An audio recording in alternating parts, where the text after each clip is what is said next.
झारखंड में एक और बड़े घोटाले की दस्तक सुनाई पड़ रही है। क्या आप सुन रहे हैं? हमें तो सुनाई पड़ रही है। और कहीं ऐसा ना हो कि मनरेगा घोटाले के बाद एक और बड़े घोटाले का बॉम्ब फूटे। नमस्कार, जोहार, देख रहे हैं आप द भारत मित्र। आपके साथ मैं आरती सिंह और मेरे साथ हैं देवेंद्र भैया। और देखिए, ये घोटाले का बॉम्ब फूटने की बात इसलिए कही जा रही है क्योंकि अब एक सरकार की तरफ से बड़ी पहल की जा रही है डीएमएफटी को लेकर। डीएमएफटी है क्या? डिस्ट्रिक्ट मिनरल फंड है। और ये वो फंड है जिसके जरिए वैसे इलाके जहां पर माइनिंग्स हो रही हैं वहां के प्रभावितों को बेसिक इंफ्रास्ट्रक्चर के लिए कंपनियां फंड देती हैं। और वो फंड क्या है? वो फंड सरकार के खाते में आती है और सरकार उन पैसों से उन इलाकों में रहने वाले लोग यानी प्रभावित लोगों के विकास के लिए खर्च करती है। तो अब आज देखिए, सरकार ने एक बड़े पहल की है। सरकार की तरफ से एक बड़ी पहल की गई है। वित्त मंत्री राधा किशोर कृष्ण ने ये कहा है कि भाई डीएमएफटी के संचालन और लेन देन की जो प्रक्रिया है उसे बेहद पारदर्शी किया जाएगा। पारदर्शी करने का मतलब है कि कितने पैसे आए हैं, कितने खर्च हो रहे हैं, कहाँ खर्च हो रहे हैं, ये सारी चीजें बहुत आप जान सकेंगे, यानी पब्लिक डोमेन में आएंगी। वो पारदर्शिता का तो मतलब वही है कि पब्लिक और पब्लिक सर्वेंट के बीच जो कुछ भी चल रहा है वो ट्रांसपेरेंट रहे, पारदर्शी रहे। तो ये पहल की जा रही है। अब आपको ये भी बता दें कि सरकार ने ये फैसला लिया है कि ये डीएमएफटी फंड जो है इसका उपयोग हो कैसे रहा है, तो इसकी जांच कराई जाएगी, यानी ऑडिट कराया जाएगा। अब तक जो फंड यूज हुए हैं उसका ऑडिट होगा। इसके लिए बाकायदा स्टेज बाय स्टेज हर जिलों में जांच होगी। पहला जो स्टेज है उसमें कौन कौन जिले हैं वो बता देते हैं आपको। धनबाद, चाईबासा, चतरा, रामगढ़ और पलामू जिलों को शामिल किया गया है। लेकिन देवेंद्र भैया, ये पहल तो की गई है, लेकिन इस पहल के पहले बहुत कुछ हो चुका है जिसे लेकर सवाल उठाए गए हैं। और जो राज्य की विपक्षी पार्टी है बीजेपी जो है, इसने तो इतने बड़े सवाल उठाए हैं। इसने तो सीधे सीधे मुख्यमंत्री तक को ये कह दिया है कि भाई डीएमएफटी जो है वो राज्य की जनता के लिए नहीं है, उन लोगों के लिए नहीं है जिनको वास्तविक तौर पर इसका हक मिलना चाहिए, बल्कि मुख्यमंत्री ने तो इसे अपना एटीएम बना लिया और वो अपने एटीएम की तरह इसे इस्तेमाल कर रहे हैं। देवेंद्र भैया, निश्चित रूप से आरती यह सवाल जो है से भाजपा की ओर से और भाजपा के जो प्रदेश अध्यक्ष बाबूलाल मरांडी की ओर से बोकारो के संदर्भ में उठाया गया था और 6 से 31 करोड़ रुपए के घोटाले की बात सामने आई थी। वो घोटाले क्या थे उस पर हम आएंगे, पर आपने ठीक ही बताया कि जो डीएमएफटी फंड का जो होता है डिस्ट्रिक्ट माइनिंग फाउंडेशन ट्रस्ट के जो पैसे होते हैं वो उसका इस्तेमाल वहाँ किया जाना है जो जिस इलाके में खनन हो रहा है। आप जानते हैं कि झारखंड में एक बड़े इलाके में खनन होता है। राज्य देश की जो 30% या 40% जो खनन है ये झारखंड से निकलता है। तो अधिक 40% खनन देश का खनन झारखंड से हो रहा है, तो निश्चित रूप से एक बड़ी आबादी उससे प्रभावित भी हो रही है। उनका स्वास्थ्य खतरे पर है, उनकी शिक्षा की बेहतरीन नहीं हो रही है, वो विस्थापित हो रहे हैं, उनकी आजीविका की समस्या है, ड्रिंकिंग वाटर की समस्या है, अच्छी सड़क की समस्या उनके सामने है। तो इसके लिए 2015 में एक डिस्ट्रिक्ट माइनिंग फाउंडेशन ट्रस्ट का इस्तेमाल किया गया था और मंशा यह थी कि इससे जो प्रभावित लोग हैं या जो समुदाय हैं उनकी जिंदगी में बेहतरी आएगी, पर ऐसा हुआ कहाँ।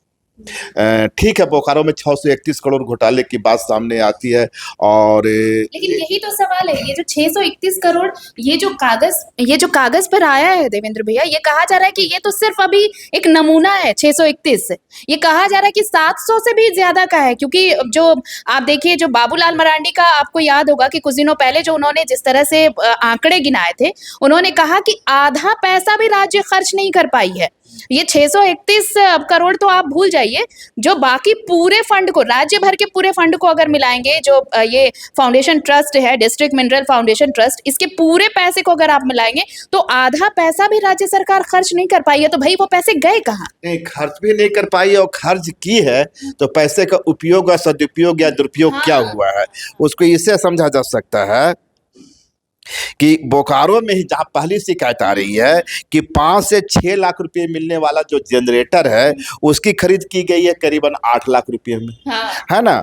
और बच्चों को टेबलेट की खरीद हुई है पढ़ाई लिखाई के लिए। अब कितने टेबलेट जमीन पे उपलब्ध है यह तो इसकी भी ऑडिट होने की जरूरत है। पर ये जो टेबलेट खरीदा गया इसमें भी करोड़ों रुपये का घोटाला हो गया। पर याद कीजिए कि बोकारो से सूचना पहली बार आ रही हो, पर ये आरोप दूसरे जगहों पर भी लग रहे हैं। मैं मैं चाहूंगा कि गलेक्सन डुंगडुंग का 25 अक्टूबर का जो हाँ, लेटर है जो हाँ, उन्होंने हाँ। मुख्यमंत्री के नाम लिखा है उसे आप दर्शकों को बिल्कुल, दिखला इस दें। वक्त आप अपने स्क्रीन पर जो ये तस्वीर देख रहे हैं, आप देखिए ये ग्लैडसन डुंगडुंग ने इन्होंने पत्र लिखा था मुख्यमंत्री को। इस पत्र के जरिए उन्होंने जानकारी भी दी थी, आप देख सकते हैं। इन्होंने विषय ही यही लिखा था कि झारखंड में खनिज उत्खनन से प्रभावित समुदाय या लोग और क्षेत्र के समुचित विकास, कल्याण और समृद्धि हेतु गठित जिला खनिज फाउंडेशन ट्रस्ट, जिसे हम डीएमएफटी कहते हैं, उस फंड के दुरुपयोग, बंदरबाट और विचलन पर उच्च स्तरीय जांच, कार्रवाई और जवाबदेही सुनिश्चित करने के इस संबंध में। पत्र के प्रति उन्होंने मुख्य सचिव को भी लिखा था और खनिज सचिव को लिखा था, और उसमें उनका जो आरोप है कि मैस्कुलीगंज में डाक बंगला का निर्माण किया जाता है 85,85,000 कुछ रुपये से, है ना। जिले का भी जिक्र खूंटी है। जिले में हेल्थ क्लब के निर्माण के लिए करीबन 43 लाख रुपए के खर्च बिल्कुल, कर दिए हाँ। जाते हैं। खूंटी का ट्रैफिक लाइट एरिया, और सोचिए ना, सिर्फ ट्रैफिक के लिए 33 लाख रुपए खर्च किए गए हैं। अब बताइए खूंटी में जहां खनन हो रहा है वहां खूंटी शहर की दूरी कितनी है। आप कह रहे हैं कि जो प्रावधान है कि 1 किलोमीटर के एरिया में जो खनन का एरिया, उसे 1 किलोमीटर के एरिया में जो प्रभावित लोग हैं उन पर खर्च किया जाना है। तो खूंटी में जो ट्रैफिक लाइट लगाया जा रहा है तो उसमें कितने लोग थे जो उस खनन से प्रभावित थे। इसका मतलब कि उस जो आदिवासी समुदाय के लिए पैसे आ रहे थे उनके पुनर्वास के लिए, उनके हेल्थ के लिए, उनके ड्रिंकिंग वाटर के लिए, उनके एजुकेशन के लिए बेसिक सुविधाएं, उस पैसे का उपयोग आप शहरी क्षेत्रों में रहने वाले जो कथित रूप से सब या संभ्रांत लोग हैं उनके लिए कर रहे हैं। और इस तरह की शिकायतें तो हर पूरे जो मामले आप देखें, गुमला से भी यही शिकायत है।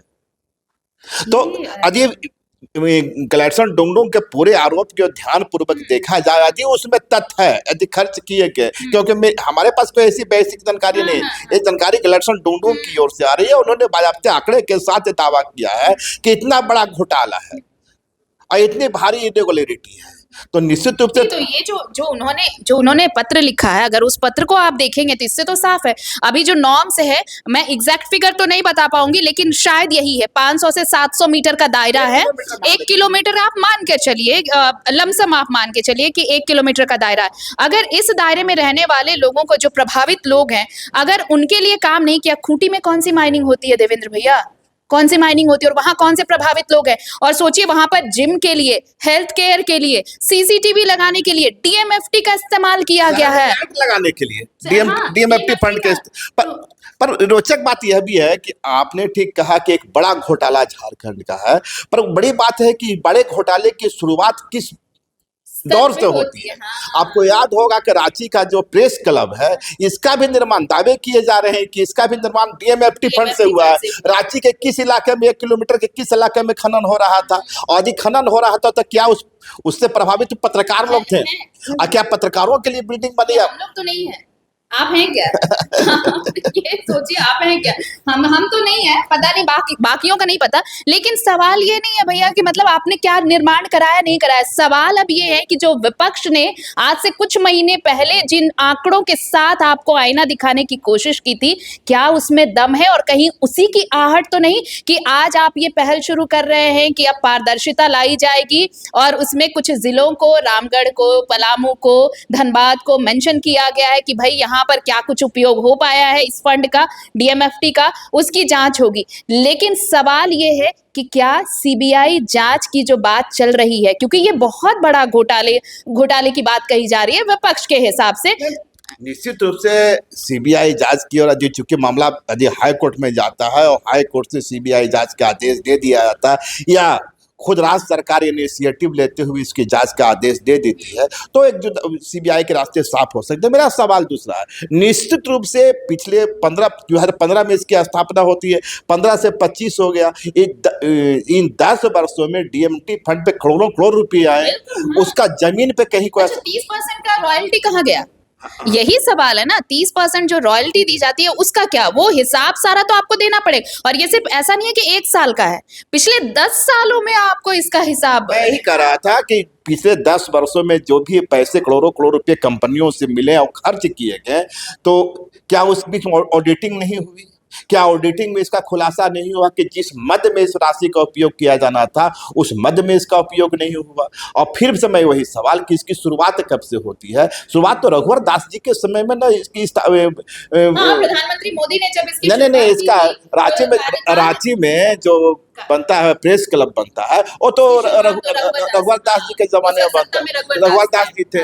तो इसकी शुरुआत कहाँ से होती है और एंड कहाँ से होती है? यदि भाजपा ये आरोप लगा रही है, लगाने का हक है, विपक्ष की यह जिम्मेवारी है, पर विपक्ष को इसका आकलन भी, अपना आत्मलोचन भी करने की जरूरत है। और यदि कहीं ना कहीं पूरी जो खेल सामने आएगा तो इसमें भाजपा बेदाग निकलेगी, ऐसी कोई संभावना नहीं। तो हमाम है ना भैया, ये तो हमाम है ना, और यहाँ सब एक जैसे हैं। कहीं ऐसा ना हो कि ये वही हमाम हो जहां सब एक जैसे होते हैं। अब और इसलिए अगर आज सीबीआई जांच की बात की जा रही है तो भाई सीबीआई जांच होगी तो ऐसा तो नहीं होगा कि अगर हम यहाँ पर आप और हम साथ बैठे हैं तो सिर्फ मुझे पकड़ कर ले जाएगी और आपको नहीं पकड़ेगी। अगर आप मेरे साथ बैठे हैं तो जांच की आंच आप तक भी पहुंचेगी, सिंपल सी बात है। लेकिन यही आपने बिल्कुल सही कहा कि शुरुआत कहाँ से हुई इसकी। आखिर ये जब अगर हम प्रेस क्लब की बात कर रहे हैं या फिर कुछ और जगहों की भी बात कर रहे हैं तो जब जांच चलेगी तो फिर ये भी होगा ना कि भाई इसकी शुरुआत की किसने। आपने अगर उन नॉर्म्स का वायलेशन किया है, जिस प्रक्रिया के तहत, जिस रेगुलेशन के तहत इस फंड का इस्तेमाल किया जाना था उसका बेजा इस्तेमाल किया गया है, कहीं भी आप उसका इस्तेमाल कर रहे हैं जो पैसे। और कल जब हम डिस्कशन कर रहे थे तो ये बहुत बड़ी बात थी, हम थे, रंजीत जी थे और अभिषेक भारती थे, हमने कहा कि ये राज्य इतना संपन्न है, इतना कुवत है इस राज्य में कि अगर वो यहाँ अगर ईमानदार और कोशिश हो ना, ईमानदार नीयत हो तो हमें किसी के आगे हाथ फैलाने की जरूरत नहीं पड़ेगी। जो लोग हमारे यहाँ से बाहर जाते हैं, रोजगार के लिए पलायन करते हैं, अगर हम अपनी चीजों का इस्तेमाल सही से करें ना तो हमें किसी के आगे हाथ फैलाने की जरूरत नहीं पड़ेगी।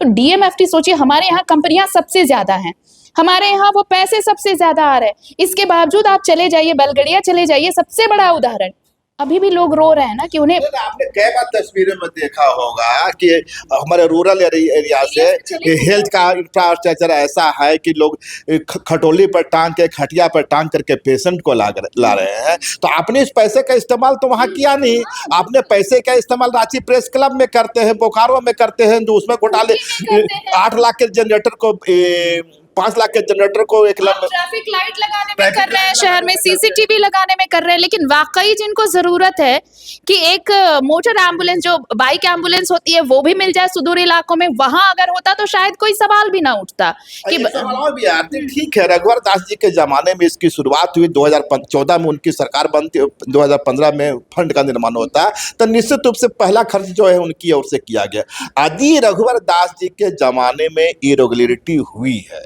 अनियमितता हुई, फंड का सही मद में इस्तेमाल नहीं हुआ, तो जो बाद की सरकार आई थी क्या उस पर रिस्पॉन्सिबिलिटी नहीं थी कि मैं जो इसको रेगुलेट करूं? है तो आपने भी तो वही नहीं किया, आप भी उसी रास्ते पर बढ़ते चले गए। इसका मतलब यह है कि सरकार कोई भी हो, जो आर्थिक संसाधन है उस पर अपना हाथ पीछे करना नहीं चाहती और ना ही इसे रेगुलेट करना चाहती है, ट्रांसपेरेंट करना चाहती है। ट्रांसपेरेंसी जो है मौजूदा लोकतंत्र में एक बड़ा खतरा है। राजनेताओं को ट्रांसपेरेंसी से बड़ा डर लगता है। वो चाहे किसी भी पॉलिटिकल पार्टी की सरकार हो, जहां ट्रांसपेरेंसी, चाहे आप केंद्र की मोदी सरकार की बात कर लीजिए या फिर हेमंत सरकार की बात कर लीजिए, राज्य में चाहे किसी भी सरकार की, सरकारों को ट्रांसपेरेंट होने से डर लगता क्यों है? सवाल ये है, सवाल वही जो उनके पीछे आर्थिक साम्राज्य, उन्हें चुनाव लड़ना है ना, चुनाव लड़ना है, चुनाव में बड़े बड़े धनबल का उपयोग इस्तेमाल होता है, तो संसाधन उनको चाहिए। लेकिन एक चीज और भी देखने वाली है कि अभी जो जिन 4 जिलों को चिन्हित किया गया, पहली जांच वहां से शुरू होगी, क्या उसमें बोकारो है, उसमें खूंटी है? नहीं, बोकारो है, खूंटी नहीं है। मुझे जहां तक पता है कि इसमें रामगढ़ है, धनबाद है। और देखिए सबसे बड़ी बात है कि जिन जिलों में भी हो, चाहे वो बोकारो हो या खूंटी हो या फिर जिनकी भी बात हम कर रहे हैं, सवाल वो नहीं है कि आप किन जिलों में कर रहे हैं, सवाल ये है कि इस ऑडिट का सच क्या है। सबसे बड़ी बात तो ये है कि अगर आप ऑडिट भी कराने आए हैं तो इस ऑडिट के बाद क्या निकलता है वो भी देखना जरूरी होगा ना। अब देखिए जैसे इसमें जो है धनबाद, चाईबासा, चतरा, रामगढ़ और पलामू है, ना तो बोकारो है और ना ही खूंटी है। दरअसल फर्स्ट फेज में आपको फिर से याद दिला देते हैं, नाम सुन लीजिए, धनबाद, चाईबासा, चतरा, रामगढ़ और पलामू। जिन चीजों को लेकर, हाँ, हालांकि हम रेफरेंस दे रहे हैं, ग्लैडसन डुंगडुंग ने जो पत्र लिखा था मुख्यमंत्री को, उसमें बोकारो का जिक्र है, खूंटी का जिक्र है, लेकिन जो फर्स्ट फेज में ऑडिट कराया जाना है उसमें इन दोनों जिलों का सबसे ज्यादा सुर्खियों में रहा बोकारो ही रहा था ना, 631 करोड़ घोटाले के बाद। 30 करोड़ का घोटाला सामने आया और उसी के बाद तो चीजें सामने आने लगी कि भाई, लेकिन देखिए वो दोनों जिले नहीं है यहाँ पर, बोकारो तो है। मैं इसीलिए कह रहा था कि देखिए सरकार के काम काज करने के अपने तरीके होते हैं, और आपने ठीक कहा कि हर सरकार ट्रांसपेरेंसी से चिढ़ती है। यदि चाहे सोशल ट्रांसपेरेंसी हो, इकोनॉमिकल ट्रांसपेरेंसी, कोई भी ट्रांसपेरेंसी होगी तो सरकार को जवाबदेह होना पड़ेगा, और कोई भी सरकार जवाबदेह होना नहीं चाहती। अकाउंटेबिलिटी कोई नहीं चाहता, सिर्फ ये चाहता है कि जेबें भरी हो और सब कुछ चलता रहे, कोई सवाल ना पूछे, क्योंकि सवाल का जवाब देना कोई नहीं चाहते, चाहे साहब दिल्ली में बैठे, चाहे यहाँ रांची में बैठे। बहरहाल ऑडिट, हाँ, 25 अक्टूबर को ग्लैडसन डुंगडुंग एक सवाल खड़ा करते हैं। ग्लैडसन डुंगडुंग झारखंड में एक अच्छा पॉलिटिकल एक्टिविस्ट है, उनसे सहमत हो सकते हैं, असहमत हो सकते हैं। यदि मुख्यमंत्री कार्यालय में वो पत्र जाता है, खनन सचिव को जाता है, मुख्य सचिव को जाता है, तो एक चिट्ठी, एक जवाब तो मिलना चाहिए। आज तक जवाब नहीं मिला। यहाँ लैक ऑफ ट्रांसपेरेंसी नहीं है। अब सवाल है कि जिस तरह से वित्त फाइनेंस मिनिस्ट्री ने कमेटियों का निर्धारण किया है, जवाबदेही तय करने की कोशिश की है, तो आशा तो की जानी चाहिए कि महीने 2 महीने में इसका पूरा सच सामने सच आ जाए। आशा यही की जाती है। मैं एक इंटरेस्टिंग चीज बताने वाली हूँ। देखिए, चूंकि लंबा चल गया हमारा डिस्कशन, लेकिन ये बताना आपको जरूरी है कि जिस तरह से ये डीएमएफटी का जिन्न बाहर आया है ना, आपको मैं बता दूं कि बहुत जल्द आपको ये भी तस्वीर हम दिखाने वाले हैं कि एक शख्स है जिसने आरटीआई किया इस मामले पर, और आप विश्वास नहीं करेंगे, उसके पास 50 किलो से ज्यादा के कागजात हैं देवेंद्र भैया, सिर्फ इस मामले को लेकर। उसने वो चीजें सारी इकट्ठा कर रखी हैं जो सरकार की पोल खोलने के लिए, चाहे वो अब की सरकार रही हो या पूर्ववर्ती सरकारें रही हो, डीएमएफटी के नाम पर जो बड़ा खेल हुआ है उसका सच बाहर लाने के लिए। इस तरह की खबर तो हजारीबाग से भी आ रही है ना। हजारीबाग में डीएमटी का एक बड़ा खेल, हालांकि सच भी कब आएगा, धीरे धीरे आना ही है। पर फिर से वही सवाल कि सरकार जो है ये बहुत देर से इस मामले में जगी है, लगती है कि जग रही है, लग रहा है कि ऑडिटिंग हो रहा है, पर इसके पीछे क्या इस भ्रष्टाचार को, इस अनियमितता को, इस इरेगुलरिटी को नियंत्रित करने की कोशिश है, या फिर मंशा वही है कि एक जांच के नाम पर इस सारे करप्शन पर पर्दा डाल दिया। शराब घोटाला अब भूल गए क्या भैया? जैसे ही था कि सीबीआई की जांच होनी और सीबीआई के टारगेट पर है, फिर यहाँ पर कौन सी जांच कराई गई वो भी आपको पता है, सीआईडी जांच करा दी गई। अब जब ये चीजें सामने आ रही है कि सीबीआई जांच हो सकती है, तो अब ऑडिट बिठा दिया गया। भैया ऑडिट होगा, उसके बाद ही आपको सरकार रिपोर्ट करेगी, उसके बाद ही आप कुछ करेंगे। तो चीजें देखिए, आप हो ना हो, लेकिन लोगों को लगने देना चाहिए, ये बहुत जरूरी है। और लोगों को अब ये जरूर लगेगा कि सरकार तो भाई ट्रांसपेरेंसी लाने के लिए काम कर रही है। और इसी सिलसिले में पहले फेज में जिन जिलों को शामिल किया गया है उसमें ना तो बोकारो है, जहां से डीएमएफटी घोटाले की जो आवाज है वो सुनाई दी थी, इस पहले चरण में नहीं है, ना ही खूंटी जिला है जहां पर सीसीटीवी लगाने के नाम पर भी लाखों रुपए वारे न्यारे कर दिए गए। अब भाई वहां पर कौन सा माइनिंग हो रहा था और कौन से वहां पर प्रभावित लोग थे ये हमें नहीं पता। लेकिन जो ग्लैडसन डुंगडुंग की चिट्ठी है, आप इस वक्त विंडो में भी देख रहे होंगे, आप देखिए। बहरहाल